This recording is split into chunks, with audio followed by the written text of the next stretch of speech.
How are you here? Hard work and goodwill. What's your method? All rise. We coming for you, nigga. To this day, Rich people don't sleep 8 hours a day. That's stupid.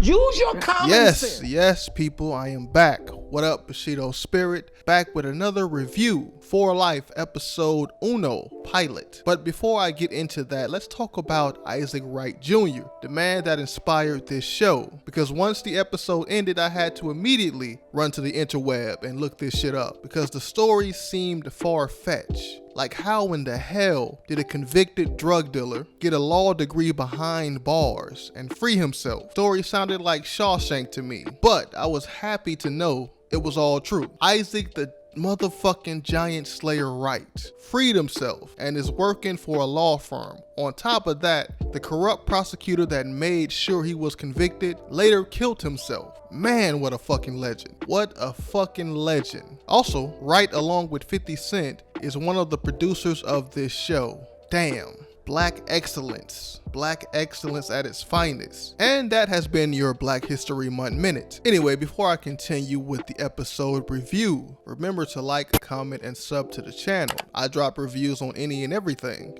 And if you fuck with this show, you might see more reviews of this show in the future. We'll just see how the numbers are. So let's jump right into it. Story centers around Aaron Wallace, a club owner, sentenced to life in prison for a crime he did not commit. So an amalgam of Ghost and Tasha for the Power fans out there. Abandoned, framed, and cast to the pit of society like most black males, Wallace vowed to get his revenge and prove his innocence for law enforcement's corruption and callousness. After serving 9 years of his sentence, he became a lawyer, a prison paralegal, to not only prove his innocence, but the innocence of many, proving once and for all the justice system is corrupted and his case deserves a second look. Now, the first episode just establishes the tone of the show, what to expect throughout, the obstacles Wallace faces, his day-to-day behind bars. And you could really only imagine being the only legitimate lawyer in the vicinity. And we all know public defenders are trash. Well, maybe that's a bit too harsh, not all, but in the case of Albert Wilson, you kind of see why all those prisoners want Wallace to take the case, because he actually cares. Hell, it's so bad that the white supremacists in the prison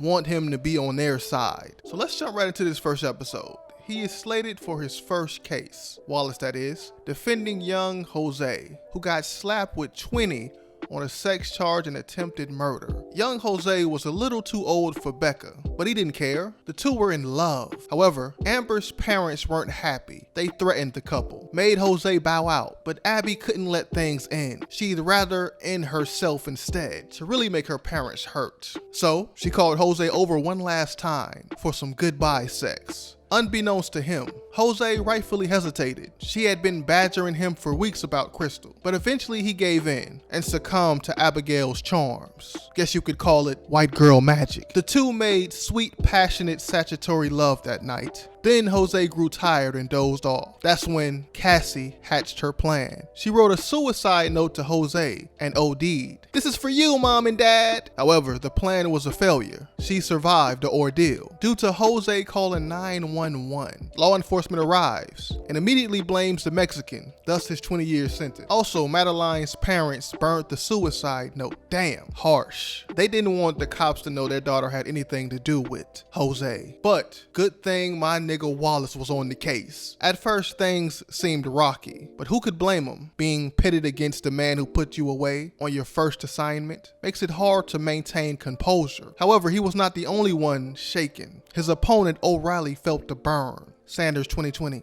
So much so, he tried to fuck him over again. But due to hard work and goodwill, Jose was freed. And the reason he was freed is because Wallace forged a suicide note, the one that Molly's parents burned and got rid of. And you might ask yourself, how did he forge a suicide note? Well, there's a beautiful montage in the episode to tell you all you need to know. And that's it. I won't speak on it again. Now, whether or not you believe in that montage and all of that is up to you, but I'll take it at face value. Makes a lot of sense. Wiping fingerprints and all. It just works, man. It just works. And also in that scene, it shows you how much love his wife, his former wife, still has for him. You know, she still wants the Wallace. Darius doesn't really matter. She still wants the Wallace inside. So fuck Darius, that trifling ass nigga. Waited for Wallace to get snagged up and put inside to fuck his wife. And obviously I'm just joking. We don't really know what Darius' motives were. Maybe he just saw her in a time of need and tried to comfort her and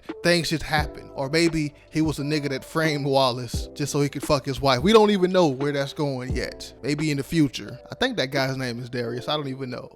Y'all can fact check me on that. Also this episode, Wallace took shots at Glenn Maskins. And Glenn Maskins is the dude that put him away. He is the main dude that oversaw his case and got him convicted for life. So he took shots at him. He was like, I'm out here still grinding. You didn't put me away forever. Nigga, I'm still in the news. So I'm gonna take this time to take shots at you. And I put a huge target on his back, a huge ass target on his fucking back. It's crazy. And that target is much bigger given that his opponent's wife is the warden of the prison that allows him to practice law. There's a conflict of interest situation. Speaking of the warden, she tells Wallace to keep his head down for now until after the election. After all, he just completely dug Maskins back out by winning his first case, that Jose case. She warns him not to do anything to motivate Maskins. Her wife and Maskins made some sort of deal. A 4-month reprieve. Glenn's asshole has to be pieced together and healed up. So Wallace cannot free people, practice law within a 4-month time span. Wallace nods in agreement, but later changes his mind due to his daughter being unexpectedly pregnant. He feels like he no longer has time to waste. Life is passing him by. His daughter is about to have a child, and here he is stuck behind bars. He sees his family is moving away from him slowly, and his vengeance and his need for revenge is preventing him from getting out faster, quicker. At least that's what his wife thinks. Because you see, Wallace refused a plea deal because Wallace is motivated. He is determined to prove his innocence and to once and for all fuck over Glenn Maskins the way Isaac Wright Jr. did in real life. So now he's going full throttle, which will likely make him and the warden at odds. Might create a rift between the two, might put a wrench in the warden's plans. She's trying to push for some sort of prison reform, eliminating solitary confinement, as she put it. But she can't make that push until that section of the prison is cleared. So she needs Wallace to aid Wild Buffalo Bill, the local Aryan Nation, Grand Wizard, Dragon, whatever the fuck mythical creature title he has. Help old boy release his partner, Jumpin' Joe Knox. Yeehaw! Man, these are some of the worst racist names ever. No discretion at all. I'm offended. And people say Sharkeisha is bad. These dudes were clandestine since birth. Fuck. Also in exchange for privileges, Wallace gives Warden Sophia information about drugs being smuggled in the prison. But fear not, our boy Wallace isn't a snitch. He only discloses the actions of the guards involved, not the prisoners. And that's pretty much the episode, folks. I know things are a bit jumbled. That's only because I'm trying to find a better way to format this. But I pretty much told you everything you needed to know about the first episode. Here are some key points. So the warden's wife is running against Glenn Maskins, and the warden is allowing Wallace to practice law, and Wallace is going full throttle into Glenn Maskins' ass. Wallace even did an interview on TV taking shots at Glenn Maskins. So the warden tells Wallace to fall back a bit. He's putting a target on their backs. So the warden's wife makes a deal with Glenn Maskins to put Wallace on the shelf for 4 months. Wallace agrees to it, but later says fuck that shit when he finds out that his daughter is pregnant. So this may put him and the warden at odds. Also, Wallace is pretty famous now after he won his first case. A lot of the prisoners want him to represent them. And one of the prisoners that wants to be represented is Wild Buffalo Bill, leader of the Aryan Nation. He wants Wallace to defend one of his white supremacists. And Wallace is like, nah, I don't want to do that. But Wild Buffalo Bill helps Wallace out in the Jose case. He helps Wallace forge that letter. So now he has no choice but to do the wishes of Wild Buffalo Bill and defend his boy Joe Knox in solitary confinement. Now, Wild Buffalo Bill isn't the only one that wants Joe Knox freed. I mentioned that the warden also wants Joe Knox freed because she's trying to clear solitary confinement out to do some big prison reform move. And I think that's pretty much it. I think that's all you need to know. By the way, the warden is a lesbian. If you didn't know that already, I mentioned her having a wife several times. So my overall thoughts on the show, I think this show is pretty good. I did not expect the show to be this entertaining. And I think the actor that plays Wallace has a pretty good Denzel Washington impersonation, which grants him charisma by default. That boy plays Denzel pretty good. And when you're watching the show, you almost forget that that's not Denzel sometimes. I remember first watching this shit thinking, damn, what if they had Denzel to play this part? It just seems like some shit that he would do. So kudos on that.